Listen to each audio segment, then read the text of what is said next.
cinema matinee. I ain't got $7.50 to pay. Everybody now. Shrek, to me, looks like Tracy Morgan. If you look at him. No. I can totally see that. Paint him green. What, you're saying all ogres are black people? Is that what you're saying here? Do I have to call you on this here? What about the other? Who's Fiona, right? Is that Beyonce? Is that no, Queen Latifah. Come on. Can't you see them being the same movie though? Tracy Morgan and that donkey. Hey, Shrek! Donkey, you crazy. You crazy. That donkey just look at the screen. Damn, I thought I was annoying. Donkey is probably the highlight of these because it's definitely not Mike Myers, an annoying-ass Scottish brogue. I didn't mind it. It doesn't bother me. I mean, he tends to push it, but with Shrek, it's toned down enough to where a lot of times I don't even notice it. Yeah, Shrek is the only place where I've seen Mike Myers actually pull back.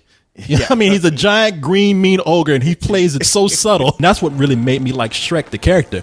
Now, like, Shrek is that's just beginning to get old, man. Like, that third movie, I hate it. I thought it was a piece of shit. It was just clearly done just for the money. This one, it's more like, okay, it's not nearly as good as the first two. The writing's just not there. It is the episode of any given TV show when they're long past when they've jumped the shark and they go, well, let's do the It's a Wonderful Life episode. Yes. That's what this is. I'm expecting Shrek 5 to be the clip show where it's just all them going, hey, you remember in Shrek 1 when we did this? It's Shrek, you know, you're like, yeah, the whole happily ever after. It's like, yeah, but what comes after that whole happily thing? Yes. And it's Shrek dealing with real life and kind of going through his midlife crisis. I liked it so much better back in my ogre frat house days.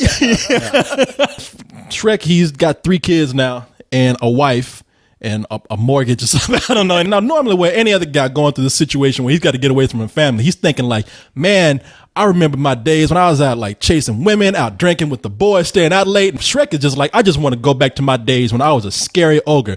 Well, he runs into Rumpelstiltskin, who, if you know the nursery rhyme with him, Rumpelstiltskin is kind of a slickster. He's a con man. You got to know his name. And with this one, everybody knows his name. So Rumpelstiltskin ain't really got no effect on anybody. In fact, he's in the back digging in trash cans looking for food and everything. So he finds an angle to like actually get Shrek. Shrek wanting his old life back. He's like, oh, you know what? I can give him his old life. And doing that, I can take over the whole kingdom.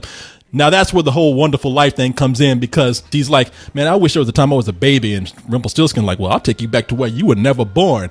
And then they come back and nursery rhyme land is all like just Skid Row at this point. Porn stores on every curb and all that kind of stuff. It's Times Square before Giuliani. Yeah.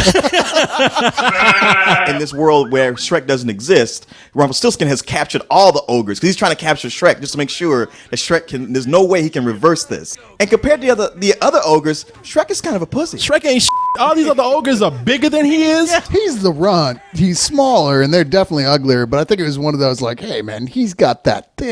I said to myself, I know exactly what's happening with this. The first film is a good fable. It is a story about an ogre that everybody thinks is bad, and he turns out he's not so bad and has to do a noble deed. The second film, they introduced like some new characters. Yes. One of the most memorable is Puss in Boots. Right. The reason why they're just kind of wearing thin at this point is because they don't have any new characters to really introduce that are as good as they were in the second one, and it's not as unique as the first film. They really are just looking for things for them to do now. But how many pop songs can we cram in here, even if it's incredibly awkward? But they introduce a really bad character, which is the Pied Piper. The Pied Piper is just an excuse to bring up. Barely a character. Yeah. Compliment to this movie would be that there actually are some jokes that really made me laugh hard. Yeah, I mean, they caught me off guard several times. I can't remember too many of the big laughs, but lots of chuckles, and I felt good coming out of it. And the 3D works real well here, too. There was good use of 3D. Oh, yeah, I mean, it's not one of those ones like How to Train Your Dragon, but it was like, okay, that was pretty good. There's a couple moments that even made me jump a little bit. It's not great, but it's cute. But it's the fact that we've seen all this before already, I have to give it a low matinee. I want to criticize it bad because it is just made for the money, but I have to say I did like this movie enough for me to recommend a very low, almost reluctant matinee on this. As far as a movie to take your kids to, I would recommend it highly.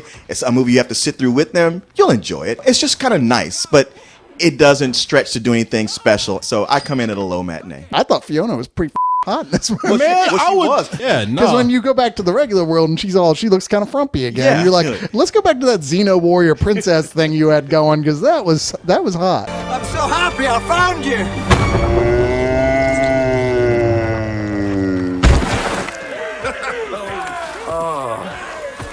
Maybe you missed orientation, but for future reference, personal space is very important to me.